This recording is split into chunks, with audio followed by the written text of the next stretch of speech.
Hi everyone, how are you all doing this evening? I trust that you have all been wonderful as I am. Let me introduce you to a new innovative and captivating experience called Express. This new talk show is encouraging, exciting, profound, real, energizing, sensitive, and sensible. This is what Express is all about.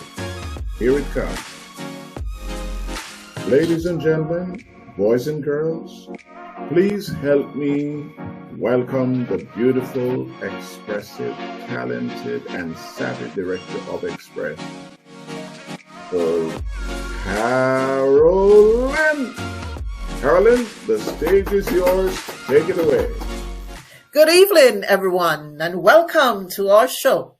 As you have been told, this show is called Express because we want you to express yourself.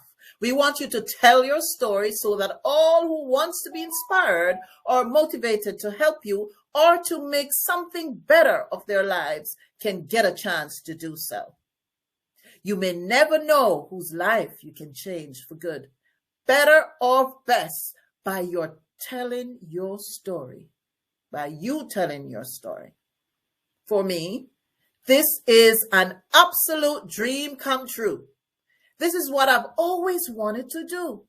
I've always wanted to provide a service to those who want to tell their stories so they won't have to die with their stories still inside of them. And I've always wanted to be a source of encouragement to those who have been ambitious to achieve success in any field of their choice, but lack the skill and means to get started. Furthermore, I've always wanted to give a listening ear to those who just want to talk to someone who will listen to them. Okay, without further ado, let's get started. Our first guest today hails all the way from Liberia in Africa, and his name is Othello Bobway. He has a compelling story, and I need you to sit on your seats. You are going to want to hear this. We have two parts, so you're going to hear the first part today, and I want you to sit back and relax and listen. So again, I'd say thank you so very much, Ms. Carolyn Dennis Lowen. It's my pleasure to be your first guest on your host program, The Expressed.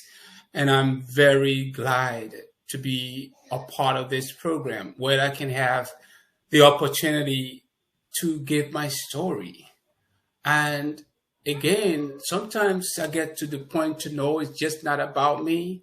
It's about being able to have the opportunity to tell the word, tell someone who's probably in the same situation, might not be the same, but in a situation that is looking for strength, motivation, and inspirational story to be able to hang on and see what the life can bring forth.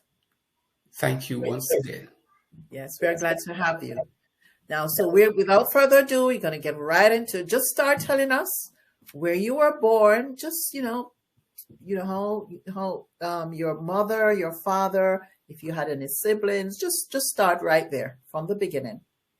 Great, thank you. So I was born in Liberia, and to be more specific, I come from the northern side, which is called Lofa County, and born and raised from the hinterland, technically from the rural side of Liberia. So being born, one thing that resonated with me was that I am the only child born from my mom and my dad. Why do I say that? I didn't get to see any other child that my dad and my mom ever had, because when I was born, my mom told me that here is your dad. So in another word, I never got to have the experience as a child growing up with a dad.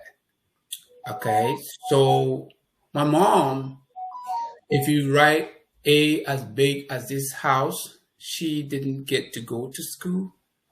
And so my dad went to school, and at some point in time, he had an opportunity as a young man at the time to travel. He went to a teacher training college, graduated, he had a job, he moved on. And so my mom had me, and then it took a while when I grew up and I was introduced to my dad. And then, like any other child, it was an excitement for the first time to get to know who my dad was. So, born and raised, and then get to know my dad with the excitement. But life took a complete different train. When I went What for the first time, yeah, what you said? Life took a different turn. What turn was that? um, you just look at life like every child born and live with your mom, and you've been introduced to your dad. The the kind of heart that you have to kind of like want to bond with your dad the first time to really get to know. I don't know, probably when I was a baby, maybe he was around, but I didn't get to know that. But the first time I got to understand as a child growing up to go and live with my dad or to even go and stay with my dad, that was the first bitter life I ever experienced. When I went to live with my dad, I realized that my dad had another wife with other siblings he had from the other wife. And being that I went to live with my dad for the first time, it was challenging to get to know who my dad was. I didn't get to have the opportunity to know who he was. It turns out to be that being the child in the home, I realized I was the only child who had a problem. And my dad, being the child, and I'm saying this from the bottom of my heart, like raising a child in Liberia, the way of how they made ends meet was to make what we call in Liberia rice bread. It's a cake that is made out of rice with banana mix, and that's how my stepmom fed us. So I used to be the guy that would go out, the child rather, to sell this bread Okay. before I leave to go to school. That's how it was raised up.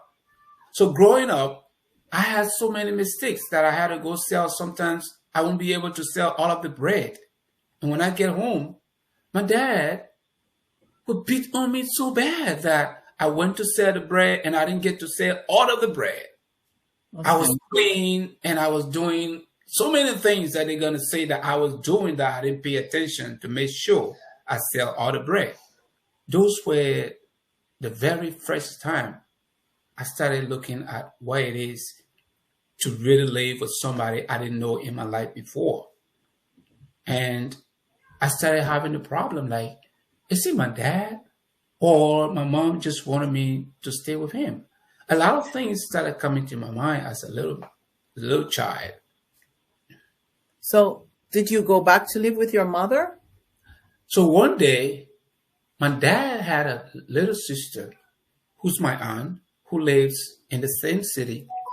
Well, one day, I actually went to sell. Something happened, and probably they didn't get something like I didn't get to sell all of the bread. So my dad was really mad that night. He got home and he chose to beat on me. If you look at a guava tree, those of all who come from the rural side of life, my dad broke on the branch of that guava tree. And I was at that time not a small child I could remember because that stayed with me for life. And then he got on me that night. My dad beat me out of anger. He broke my arm. Wow. Arm broke. And I kept saying to him, my arm is broken. But he didn't get it. Like, he was angry. And then I creeped that night. I escaped. I went to his sister, my aunt. And my aunt said, I couldn't leave. And my dad got mad. He followed and came to his sister that he wanted his son back. And my aunt said, no, you can't get him. You're not going to get him tonight. So that's when my aunt then started to send a message to my mom that she needed to come and get her son. Okay. That's when my mom chose to come and get me out. Okay. So you reconnected with your mom I at that time. reconnected with my mom. Okay. And how old were you at that time? About. I can't remember, maybe like 10 years old, or I don't know, maybe around 9, 10 years old. Okay. Something. So But I tell me, briefly, experience with being living by your mom. Was that a better experience? So I went back to my mom. My mom was, like I said, uh, a lady who sold something we call in Liberia from our African setting called beta ball. Is, should I say, a vegetable that is grown, in Africa, beautiful kind of vegetable that is widely eaten. So our mothers who didn't go to school, that's what they sold to educate us. Okay. And oranges as well. So my mom used to get these things to ship it in the city to sell. So going by her, it was hard and challenging. She's off and on. And then my father would go back again and reconcile everything, how all is fine. He wanted his son back. And my father took me back again to go and stay with him. Wow. And I went back for the second time to stay with my dad. Okay. And it turns out to be no change. Nothing was different. So I finally left and went back in the interior. And my mom was now in the city selling her oranges and come back. So I started staying with my grandma. And then Okay. staying with my grandma, I started going to break firewood. In Africa, we get the firewood, sell it, and make money. So every time I went and got firewood, brought it to my grandma, she sells it and started keeping my money. So one day, my mom couldn't afford, like, send me to school. So one day I went to my grandma. I said, "How much money you got for me now?" Because I used to go in the bush or to get firewood, and my friends go to school. I don't go to school. So I wanted to go to school so bad. So I went to my grandma, and she got her little stuff that she was keeping my money, gave it to me, and I got up that morning, early in the morning, clean up my feet like in the interior, not taking shower, just wash my feet. And I went to the school to register myself to go to school. And that Okay. was just a child for the first time in the second grade. Yeah, second grade, the first time to pay my own school fees back. So the teacher asked me, "How did you get the money? Usually parents should come and bring their kids to school. Why will you come to bring yourself to school?" I said, "I got my firewood and I want to go to school." He went back to find out from my grandma. My grandma, yes, said that's his money. He looked for it. He's about to go to school. That's how the first time in second grade I started sponsoring myself in school. Okay. Great. So you went to school. You now started going to school. Then what happened? And so when I started going to school, I started hanging out with some other school friends and so on and so forth. I came across another friend of mine who was a son of one of my uncles. So he started inviting me into their village. So there I used to go now and get food and get stuff that I would be able to go with. So going there consistently, we used to go back home on the weekend. When we go to school Friday, we walk and go to this village like 7, 8 hours. We spend the whole time and come back. So the family started loving me, and I kind of like just took them as my family. So I started living with them. So I didn't have like a stable place to be. So I started Okay. living with them, and then they started helping me now when I work over the weekend. So his dad began to pay his school fees and pay my school fees. So I saw that as an opportunity, and I felt I'm going to go to school this way. So he used to pay my school fee, work for him every weekend. Not until we had a situation in Liberia that the leadership of the country decided to go into war.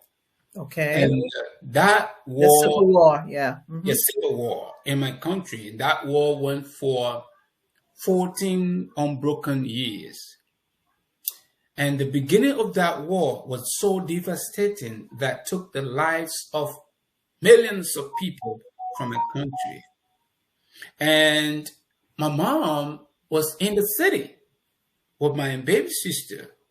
And so my dad and his wife, my stepmother, and my siblings from my dad, they chose to flee to the next country because everybody was going to the nearby country as refugees. So my dad passed over in our village and said, I have to go with them. And I said, no, I ain't be with you. And I can't trust like leaving my mom to go with you in the country here, how I've been treated. I don't feel comfortable to go with you. And so he was mad. He left with his family and they went. And I chose to wait for my mom because that was my only hope. So after my dad left, a couple months, the rebel cleared the road for parents to come down. So my mom came finally, and then we followed. We all fled to this. So where did you go to? A country next door, bordering country Liberia, is called Guinea, the Republic of Guinea. So we fled into Guinea as refugee. So my father has gone into Guinea because he was a school teacher as a principal. So when he got there, they had a refugee school. So my dad was the principal Of the of the school. refugee school. So with that, I still feel, no matter where it was, I still feel that I'm happy my dad is the principal of the school. I didn't even know. So when I got there, like any other kid, I wanted to go to school so bad. Everything was set up. Little did I know that life was going to be very different. That's when the mischievous thing ever that happened in my life all started. What was that? One day, a group of people came and hunting other Liberians because the Guinean authority began to go after other Liberians that are crossing the border, coming to seek refuge, arresting them, claiming these people were rebels. So any group that could fall within there were arrested and they started slaughtering people. So every refugee was so afraid that they started arresting refugees and slaughtering people for no reason. Unfortunately for me, I was among the number that they arrested. So I said, no, I'm not a rebel. I got my dad. And they said to me, no, that's not true. You don't have Your dad at that time still the principal? My dad was the principal. That was why I was so glued that I wanted to make sure they could reach out to my dad because he was a prominent person. Being that he was the head, the schoolmaster, he was very popular. The school was very popular. And so I had so much hope that I just wanted my dad to talk. That way he could be able to set me free because they're killing people. This is not about just taking somebody. People are really dying. So they said to me, are you sure your dad? I said, yes. And then they set up a day in the evening time. I still remember it was a cool evening that day. And the crowd, I've never seen a crowd like this because my arrest, like a blue alarm, all of my schoolmates, friends, everybody so scared because this was not just a joke. People, they kill people.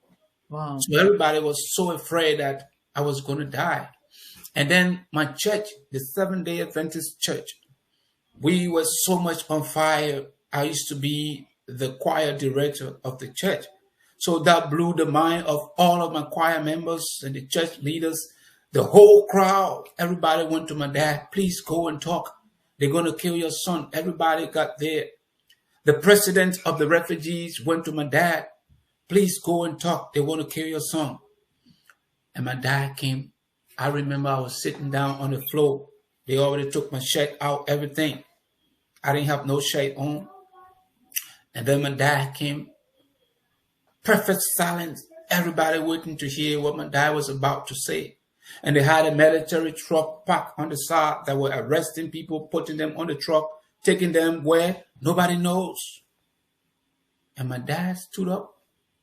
And I remember the head of the group asked my dad, is it your son?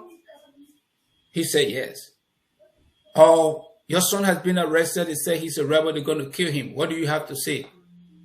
And the word, I still get the word so clear. My dad said, I don't know about him. Whether he's a rebel or not, I don't know. And that was it. Like, he just said it. And then the next thing I saw was The military just came down from their truck and just got me, began to tie me right in front of everybody. If you can see right here, I don't know, the camera might get it too clear. You see here, it's a rope mark. That was how I got tied, like in the back, like this. Wow. This mark stayed with me for life. Okay, so sorry, just let's back up a little. So you're telling me that the same father who you stayed at his home with his wife, the same father who's now the principal of the refugee school that you were, is now disowning you. Right in front of everyone. And then he only had to say, yes, he's my son, and they would have freed he's my son. I don't know my son to be a rebel. He's my son. He has lived as like any father would speak for their child. To your child is on the death row, and they are asking you to speak, to either send him there or free him. I don't know what kind of word to give a dad to say at that point. I don't know what kind of word. Me as a dad now, I have my son now. I don't know who's going to tell me what to say that my son cannot get killed.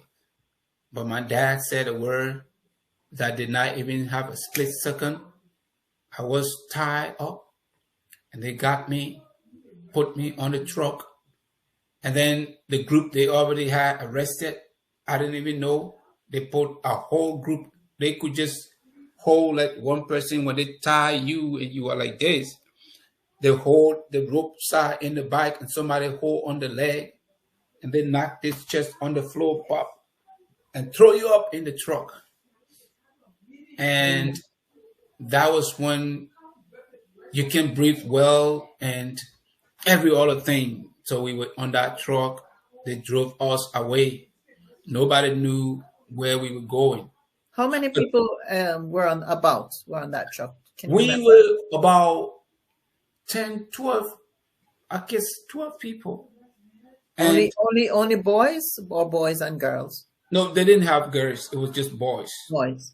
And about how old were you at that time? I was still below 18 anyway. Maybe around, but I was still below because I'm very glad I was still a teenager. I wasn't an 18-year-old at the time. Matter of fact, I was the smallest in the group that they arrested. I was the smallest in the group. So you're in the truck, you're going along, you don't know where you're going, you're tied, your hands are tied to your back. Go ahead. And we got to another city. They put us down and they carry us to a jail, the first little jail, like it was like a police station or something. So they put us in jail. In Guinea, they have this specific date that are set for market date. People gather from other villages, come to shopping and stuff. So the very night they took us, we spent the night in that jail. The next day was the market day.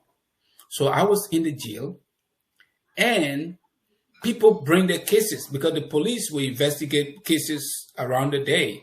Little did I know they were only keeping us for the next group that were coming from the bigger city to take us to another city so far that people could not easily locate where they're going to take us. So while we were there that night, they're waiting for the truck to come and get us. But God is just a great God. God sent my father, the same father that just disowned me from the village that they took us from. My father came to the market because in that town that we were, they could come in that very big city that they brought us for the first time to have the market. So my father came to the market. My father gave a wrist watch to a repairer. So the repairer kind of played a game with my dad and then get his wrist watch fixed. So my dad took his complaint to the police. So when he got to the police station, the police asked him, he narrated the story about his watch. So when the police was about to take statement, they asked him, what is your name? And my dad called his name. Oh, matter of fact, let me just backtrack a little bit. When I was much smaller, when I got to my dad's full name was John H. Bobway. My name Bobway is not my dad's original name. Mm-hmm. It was Boway. That's the family name. So one day when my dad got angry and beating on me, that was when like a first grade, my dad said to me, I was his junior, John H. Boway Jr. He said to me, you can't even be my son. You can't carry my name. You're not my junior. Decide what kind of name you're going to use. I said, what? And so when I left to go send myself to school, that's when I took this last name, Bobway. Nobody gave me that name. Where you just made it up? I sat down as a second grade student, and I was thinking, what kind of name am I going to have? Wow. But then something said to me, I don't want to lose like the whole family name, but I was just going to be Boy. But something said, oh, how about add a B? I took a B, I said B-O, instead of B-O-W-A-Y, which is Boy, that's my family name. Everybody from Liberia, especially from my village, they know me as Boy. But those who started knowing me after my village know me as Bobway. That's when I said, instead of B-O-W-A-Y, I added B-O-B-W-A-Y, meaning Bobway. Nobody gave me that name. I created a name. Wow. And since then, I now have my own family that is a Bobway. That's how the name, I just wanted to go back to make the clarity. Okay.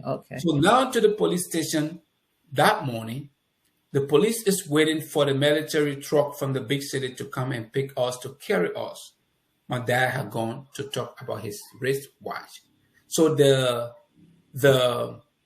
they asked him to give his name. And then when he gave his name, when he called his last name, the police said, hold on. Are you Boy? He said yes. And it was just that this is the room that we are in the jail, and it's an open area, and my dad is right here, but he did not know that his son was in that jail. He had no clue. He had no idea. They didn't tell them. So we were very quiet, because there you can't talk. When you tell the people come in, they hit you with something. So we're praying that we couldn't say a word. But I could hear my dad clear.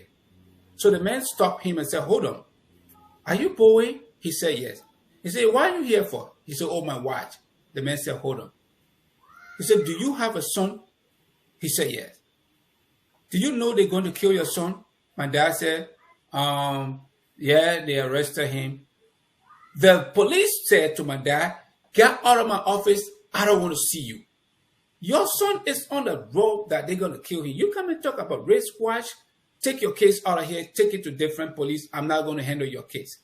That's how my dad was thrown out of the police station. Wow.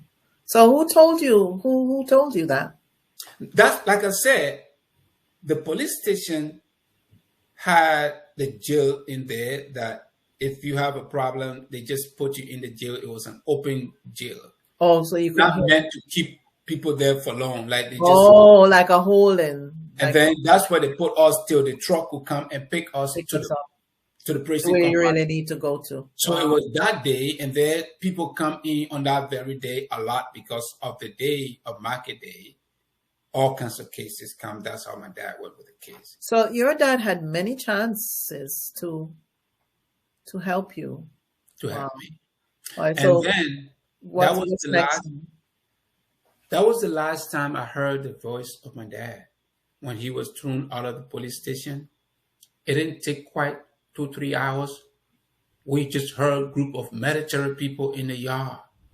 Oh, I had no clue they have come to get us.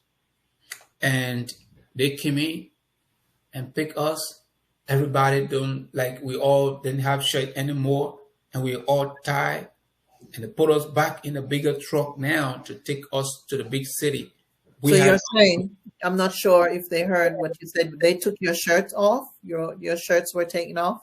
Yeah, every one of us in the jail, everybody just in the short pants or something, but they took everybody's shirt away. So when they came to take us, for some reason, they decided to give the shirt back to all of us to wear. But then they could just throw you a shirt. You wear this, wear this. So I had somebody else's shirt that wasn't mine. So it was Oh, getting late. So I wore somebody's shirt because whichever shirt they gave you, you don't you know just took which, it, you didn't argue. just put something on. Okay. And I put somebody's shirt on, somebody had my shirt on. And then it was getting dark. The next thing, whoever it was that was commander, he came by, he said they should tie us for the second time. Oh yes, that was the tie, man, that entered my flesh. And I stopped breathing. I mean, no talking, I can't breathe. I can't breathe. And when we were on the truck, they started shooting, like killing people. And when we got to a spot like a huge bridge with a big river, I had no clue when they were shooting. The very person who had my shirt was the one that got shot. So when they got to the bridge, they started getting people's body to throw them up in the water, in the river. Mm. So that's when he was thrown in the river. And then people from this very place now that I've been arrested, refugees walking by to go in the bushes to get stuff to build their makeshift structure, saw the body, and then the story then went wide that I have been killed because So, they couldn't identify who the person was, but they did see my shirt. oh, so So they threw the guys who got shot or who died in yeah, over the bridge. That guy who had your shirt on was thrown exactly. over the bridge. So people seeing that just assumed that it was you. So That was you're dead now, as far as everybody's concerned. exactly You're no longer living. that was where they established my death Okay. because they didn't get to know this body because the leadership, the government took on the body. So the people who saw, they didn't go back. They didn't have the chance to investigate whose body it was Okay. because the situation was very tense that it was nobody talk about it. Because if you talk about it, they're going to arrest you too. Nobody wants to die. So Mhm. our situation was very tense that when you hear it here, you walking on the others, everybody's afraid. I can Nobody imagine. wants to be connected. So you could be arrested. You could be the next person. So everybody just kept them all quiet and they Mhm. established my death from that very day. Wow. So what happened after that?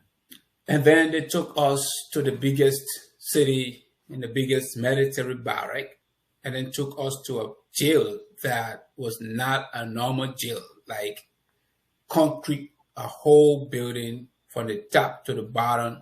They just put a whole cache, it was concrete. And then they had a little opening just to the top with rebars where you could have a little air to go in. Other than that, the whole thing is sealed up. No air goes in. No light. No light. Day? Light. No light in the day? Day, night, they didn't have no light. We didn't have no light there. It was just the little light that we could wait for when daylight comes and we all Oh. looking to see that little light flash to the top.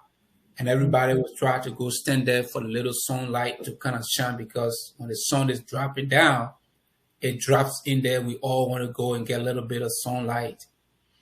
And that So, was the jail. so how many people were in your jail? I can quite remember there were 16 of us. Hmm.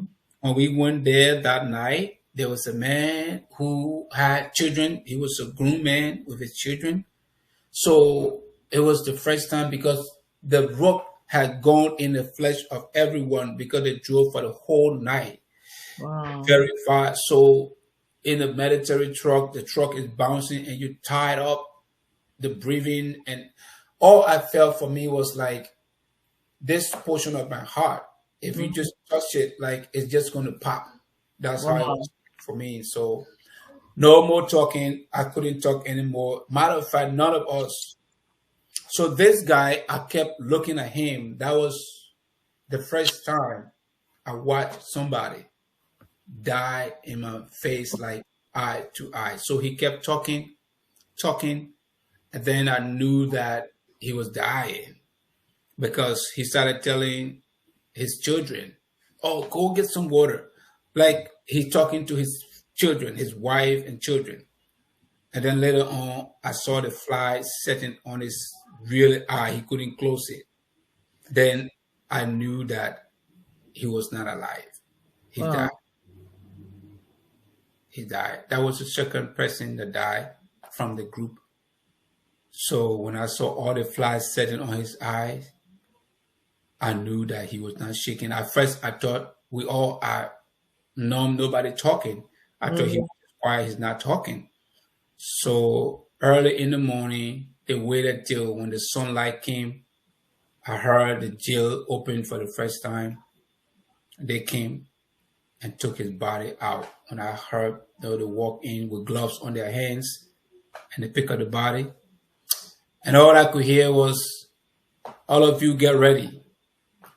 Each one of you will die just as you see him go.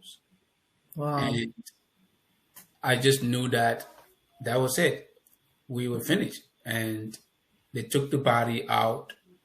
And then after a while, they closed it up. Late in the evening time, we saw the group of them came to take us to the office. And they wanted us to walk to the office.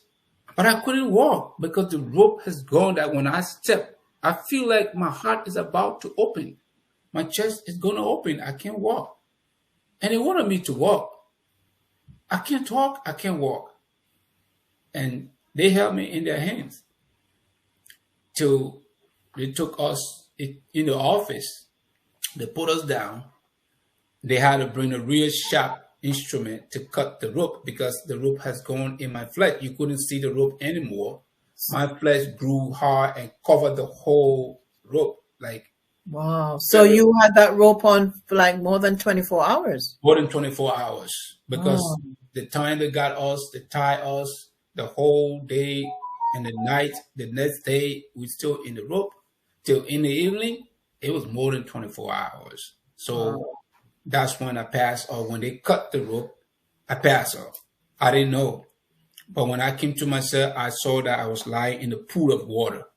Little did I know they used water to bring me back. Oh, When I saw the whole water, like on the floor, I was lying in the water. And then they asked me to get up. They brought a food to eat. I yes. didn't Let's remember. talk a little bit more about, your life in the jail and how long were you in that jail? And as far as you can remember, tell me, what was a day like? Describe a day in the jail. And how long were you in that jail, if you can remember? Let's work up to that point. So I spent a year, probably a year, maybe 4 or 6 months in the jail because it was almost 2 years in that jail. And from the day we were taken in that jail for all these years, I never took a bath for a year plus. Wow. And it wasn't a jail that you can lie because they did everything with rough concrete. The floor was a rough concrete. So in the jail, and I saw the hand of God working for me in that jail because the numbers started reducing. At some point, they just come overnight and take somebody out. I don't know what happened, whether they took them to a different jail or what. I don't know. But they kept reducing that number until the number got so small. So the little number that we had there in that jail, they used to use the jail to bring, because it was a military camp where they were recruiting militaries.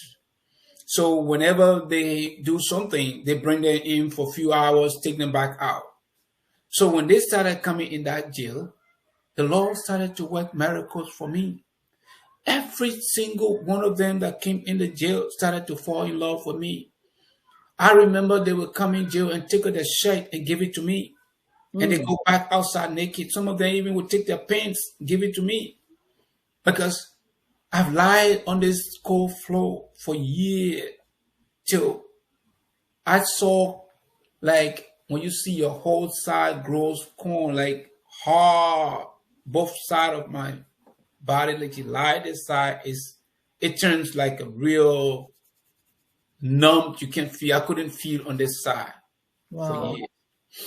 So And how so did you eat? What type of food did you have to eat? And that sort our of food, we did not have a regular meal.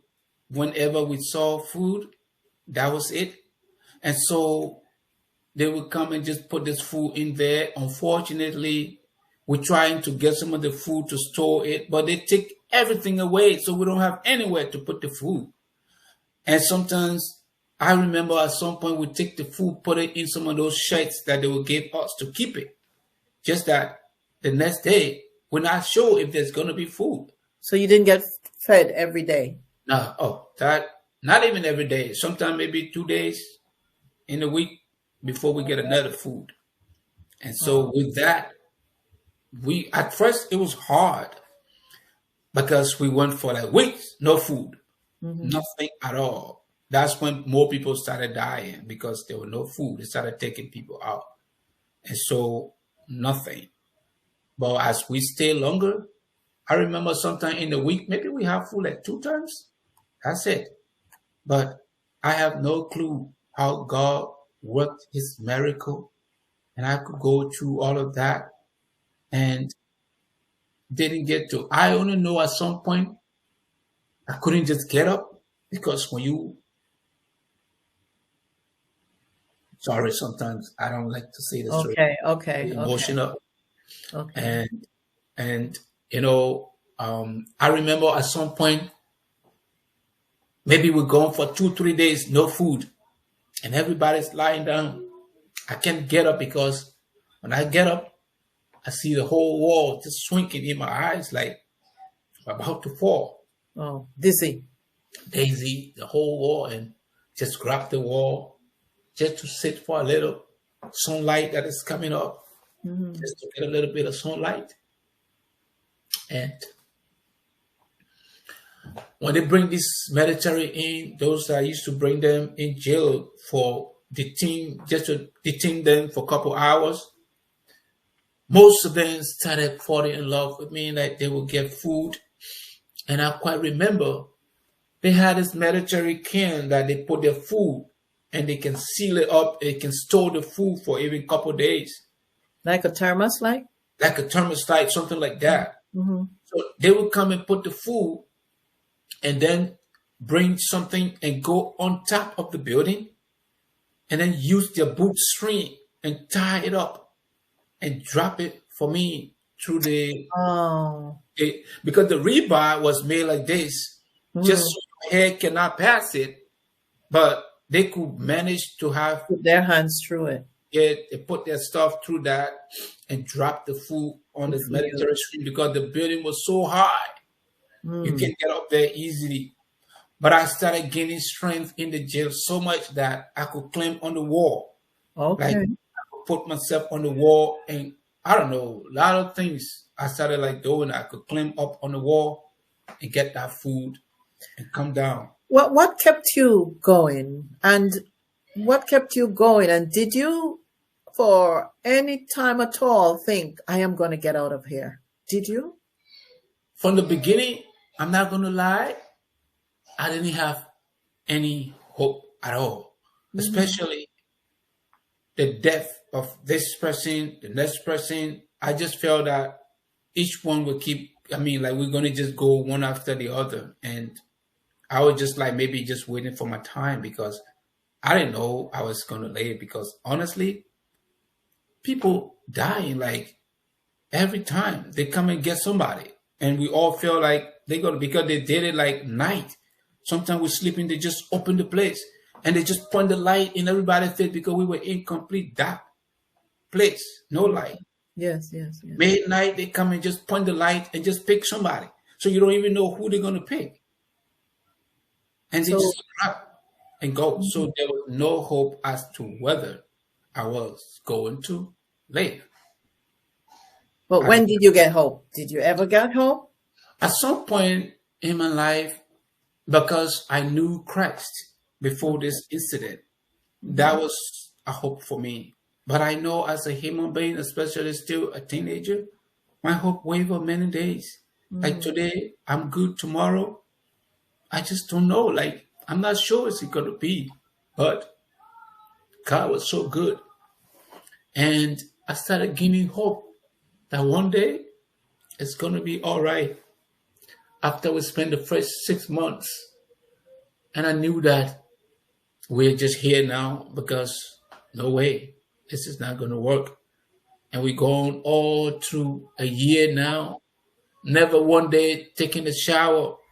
That was the first time I saw lights grow in my head. Out of fight, yeah, lights grew so much that my hair grew so much, long hair all on my shoulders. And many days I could just sit and see it dropping on my shoulder. The lights just drop on my shoulder. Take it and just keep just whole day. That's all I could do. Just grab it and breaking it. That was like a normal life. Normal life. Like every day you got to keep breaking this thing, killing them, because it was like everywhere. You see it all on the floor, walking. Like we live with it. So that was not a problem. We just live with that. So when was that turning point when you were taken out of prison? Tell us that part. And so I started having dreams. The first dream I had was my grandmother. I remember she cooked. You know, they have a real African stuff that they use called calabash. It's a fruit that is grown and they use it to put food. Really special kind of African food. Matter of fact, it's one of the traditional way of serving in the African setting. So my grandmother started cooking food and would bring this food for me. Sometimes I started having a lot of dreams. Cook and bring the food for me in my dream, and it would be so wonderful. Eat this food in my dream, and all of these kind of different kinds of dreams. After the first year, now we're going to the second year.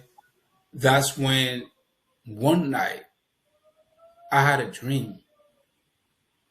In the morning or whatever it was, I didn't know, but I had a dream that somebody came to the prison door, and I heard the person opening the door, and the rebars was as big as my hand. I used to cross both ways from the outside. So when they opened that, they got to pull it out and drag it out of the place before they open the door. And in my dream, I heard them opening the door. And the door opened wide in my dream, and I got up from my dream. But then before that, I heard my mother's voice outside. A year plus, I've never heard my mother's voice. And when I heard my mother's voice in my dream, the joy in me, I started like, oh God, I heard my mother. And I'm so excited about it. When I opened up from my dream, little did I know it was a reality. The door was open. That very day, the door was open. The same way I heard my mother, I said, this was a real thing. It wasn't a dream. I saw my mother, and I heard my mother right outside. Wow. They called my name just after a year and a half, or a year and a half. Yes, you heard your mom. I heard your mother speaking, and of course you recognized her voice, and it was your mom. It was my mother. What happened after that? You got up, ran to her, or just because we were afraid that you can't just say anything. The jail wasn't like you can just get out. So I was waiting to hear what was going to happen. Okay. So I kept everybody looking at me and I could hear my mother's voice. So I started telling my friends, say, that's my mother. I'm hearing my mother's voice. So it was, are you sure that's I said, did they think you were crazy? They thought something wrong with me. I said, I heard my mother's voice in my dream. Wow. My mother is outside. I'm hearing my mother's voice. I could hear the voice clear. Wow. And then I heard them call my name. That was the first time they called my name. So all of my friends that were in the jail looked at me when they called my name and they told me to get out. That was the first time. Oh my God. I came outside and my mother couldn't hold her breath. She just cried. And I cried after a year plus. And I saw my mother for the first time. And all the legs on me and all the dirt that stink, my mother still got me. Yes, a To mother help will me. always be a mother. Wow, wow, And she held me wow. and the military people stood afar looking at us, and she just cried and kept crying. Nobody could say a word. Wow, It was wow. silent. Nobody could say a word. Amen. And Oh, boy, I'm telling you, this is a story, and there's so much more to hear. This is a story.